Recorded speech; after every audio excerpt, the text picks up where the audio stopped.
Hello. Please hit like button and subscribe my channel. Also press bell icon for future video notifications. Thanks.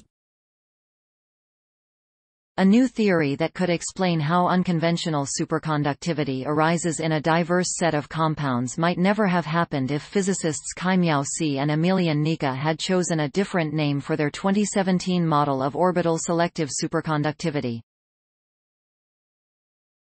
In a study published this month in NPJ Quantum Materials, C of Rice University and Nica of Arizona State University argue that unconventional superconductivity in some iron-based and heavy-fermion materials arises from a general phenomenon called multiorbital singlet pairing.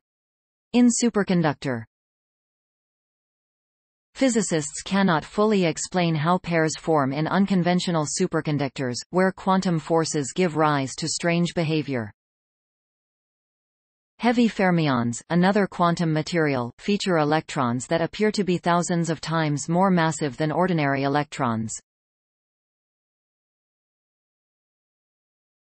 C and Nica proposed the idea of selective pairing within atomic orbitals in 2017 to explain unconventional superconductivity and alkaline iron selenides.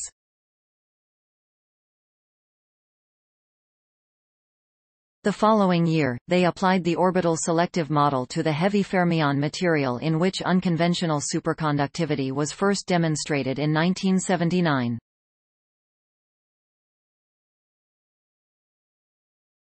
They considered naming the model after a related mathematical expression made famous by quantum pioneer Wolfgang Pauli, but opted to call it d plus d. The name refers to mathematical wave functions that describe quantum states. "It's like you have a pair of electrons that dance with each other," said C. Rice's Harry C. and Olga K. Weiss, professor of physics and astronomy. You can characterize that dance by S-wave, P-wave and D-wave channels, and D plus D refers to two different kinds of D waves that fuse together into one. In the year after publishing the D plus D model, C gave many lectures about the work and found audience members frequently got the name confused with. People would approach me after a lecture and say, "Your theory of D plus id is really interesting," and they meant it as a compliment, but it happens so often it got annoying, said C, who also directs the Rice Center for Quantum Materials (RCQM). In mid-2019, C and Nica met over lunch while visiting Los Alamos National Laboratory, and began sharing stories about the D plus D versus D plus id confusion. That led to a discussion of whether D plus D might be connected with D plus id in a meaningful way, and we realized it was not a joke, Nica said.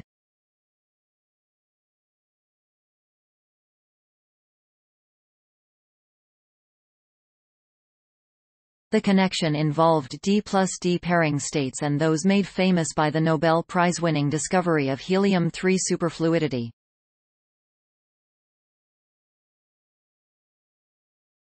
There are two types of superfluid pairing states of liquid helium-3, one called the B phase and the other the A phase, Nica said.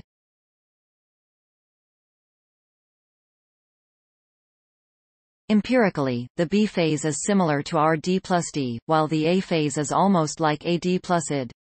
The analogy got more intriguing when they discussed mathematics. Physicists use matrix calculations to describe quantum pairing states in helium-3, and that is also the case for the D plus D model.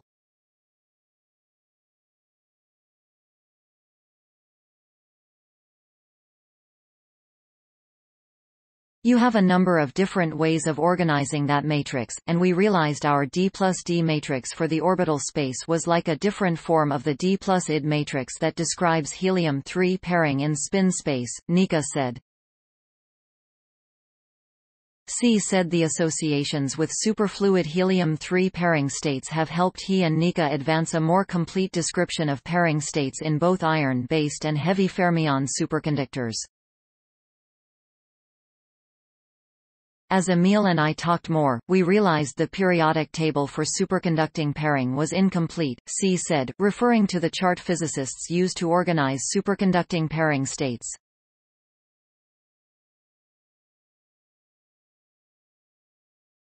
We use symmetries, like lattice or spin arrangements, or whether time moving forward versus backward is equivalent, which is time reversal symmetry, to organize possible pairing states, he said.